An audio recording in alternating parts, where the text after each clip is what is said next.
জানো তো শিলিগুড়িতে অনেক রকম ঘোরার জায়গা আছে, কিন্তু হ্যাঁ কিছু কিছু জায়গা আমরা জানি না, তবে যেগুলো জানতে পারছি সেগুলো তাড়াতাড়ি ঘুরে নেওয়ার চেষ্টা করছি।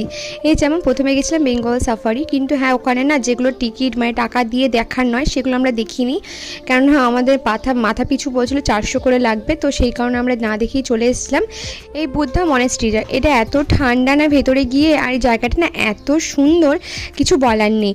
তোমরা যারা শিলিগুড়িতে আছো তারা হয়তো এই জায়গাটা গেছো, কিন্তু পারলে না আরেকবার ঘুরে এসো আমার কথা শুনে, বা যারা যাওনি তারা অবশ্যই গিয়ে দেখো। খুব ভালো জায়গা, কিন্তু আমরা যেদিনকে গেছিলাম সেদিনকে গরমটা প্রচুর ছিল। আর এই দিকের ভিউটা দেখো, এত সুন্দর লাগছিল, মনে হচ্ছিলো আসবো না, কিন্তু প্রচুর গরম রেখেছিল, তাই যথারীতি মনে হচ্ছিলো যে ঘর থেকে বেরোবো না। কিন্তু ওই যে গরমের মধ্যেও গেছিলাম ঘুরতে, এই জায়গাটায় গিয়ে যেন একটুখানি শান্তি পেলাম বলতে পারো। জায়গাটা বেশ শান্ত আর ঠান্ডা, প্রচণ্ড ঠান্ডা। আর আমাদের তিনজনের তো এই জায়গাটা কিন্তু বেশ লেগেছে, ওই বেঙ্গল সাফারি যেতেই ওই রাস্তায় পড়ে কিন্তু।